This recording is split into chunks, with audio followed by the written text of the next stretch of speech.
আমাদের গভর্নেন্স কম্পিটিশনের পুরস্কারে আরো একটা দুটো শূন্য অ্যাডেড থাকবে চেকে। এবং গভর্নেন্স কম্পিটিশনটার মেইন পয়েন্টটা হবে হলো যে সরকার ব্যবস্থা থেকে কোন একটা বড় সামাজিক বা এলাকা ভিত্তিক সমস্যার সমাধান কিভাবে করা যেতে পারে। তো তোমরা পিক করবে সমস্যা, তোমরা নিয়ে আসবে সমাধান, এবং সেটার পুরস্কার দুই ভাবে হবে। একটা হলো ক্যাশ পুরস্কার, যেটা বললাম আরো কয়েকটা শূন্য অ্যাডেড থাকবে, আর আরেকটা হলো যে চ্যাম্পিয়ন রানার্স আপ আইডিয়াগুলোকে বাস্তবায়নের জন্য সরকার বেছে নেবে। সো তোমাদের আইডিয়াগুলো বাস্তবায়ন কিভাবে হবে সেটার প্রসেসে তোমরা থাকবে। তোমরা পার্লামেন্ট যাবে, তোমরা ডিসি অফিস যাবে, তোমরা মন্ত্রণালয় যাবে, এই সব কিছু থাকবে তোমাদের পুরস্কারের অংশ। তোমরা এক্সাইটেড?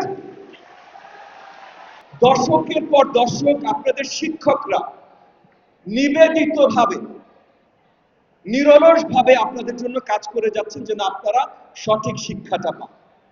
সো আপনাদের টিচারদেরকে আমি আমার অন্তরের অন্তঃস্থল থেকে সম্মান জানাই, ধন্যবাদ জানাই। কারণ আজকের অ্যাওয়ার্ডও, যে অ্যাওয়ার্ডের জন্য আজকে আমরা এখানে এসেছি, যে অ্যাওয়ার্ডটা আপনাদের স্টুডেন্টসরা জিতেছেন, সেটারও মেইন ক্রেডিট, সবচেয়ে পিছের ক্রেডিটটা যায় আপনাদের শিক্ষকদের উপর। কারণ হঠাৎ করে এইচএসসিতে এসে, ক্লাস 12 এসে আপনারা এই অ্যাওয়ার্ড পান। আপনারা ক্লাস 1 থেকে বা প্রাইমারি থেকে, প্রি প্রাইমারি থেকে, কিন্ডারগার্টেন থেকে এই অ্যাওয়ার্ডের জন্য তৈরি হয়েছেন এবং তৈরি করেছে আপনাদের শিক্ষক। এই শিক্ষকদের মর্যাদা সবচাইতে উপরে।